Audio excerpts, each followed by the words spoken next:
protesters across the globe rally around the call to end racial injustice, corporations are hearing that call for change. Sephora has committed to the 15% pledge and has called on big retailers to follow and reserve 15% of its shelves to Black-owned businesses.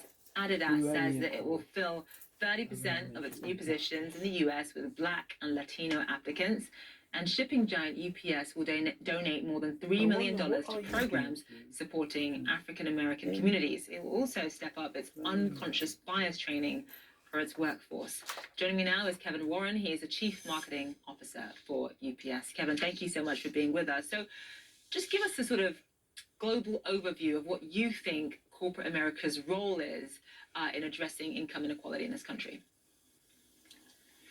Zane, thanks for having me. So corporations, and I'll talk specifically to my company, UPS, we know that we have an obligation to make the world better, particularly in the communities in which we do business. So we need to be able to use all of our resources to make a difference. And so when we first saw all these things, these atrocities that were happening for innocent people and really being murdered, we knew at UPS, although we do a lot, we had to kind of raise our game and really have taken two approaches. One is outside in the community. That is, how can we advocate from a political standpoint to make sure that the Anti-Lynching Act at a national level and hate crimes at a state level, particularly those states that haven't adopted that, including our home state of Georgia here, that we kind of push that. Secondly, we did want to invest, and you kind of referenced the additional $3 million with our partners, such as United Negro College Fund and the Executive Leadership Council and others, to make sure that we upped our investment to be able to make a difference.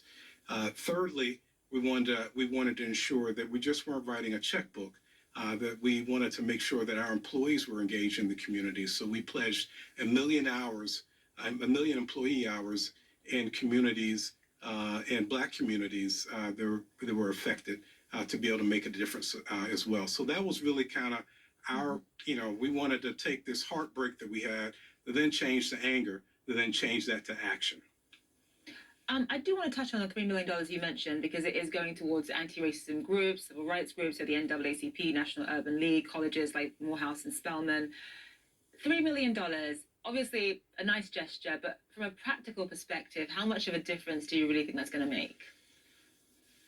Well, that's not a net investment. That's an additional investment that the UPS Foundation has already been deploying.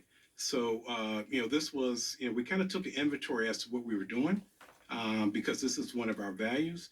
And we said, okay, that's good, but we need to kind of take it up a level. And so this $3 million was an additional investment than what we've already been doing.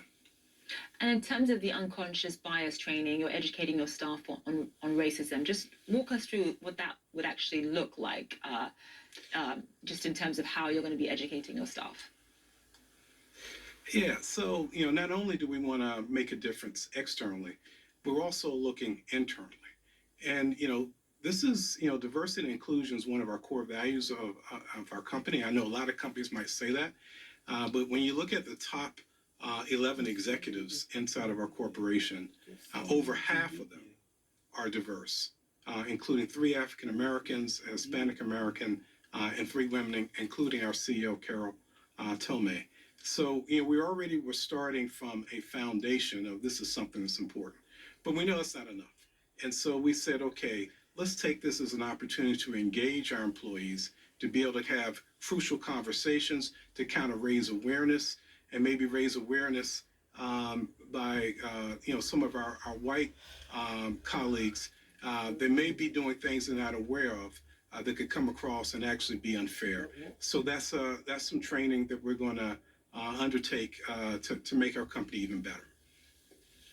All right, Mr. Warren, thank you so much for being with us. Appreciate it. We'll be back in just a moment. The code says leave banking to bankers. We challenge that. The code says only pros can invest. We challenge that. The code says banks don't care. We challenge that. We love numbers, but we don't treat anyone like one. We We become strong by making our clients stronger. And that's why we challenge the code.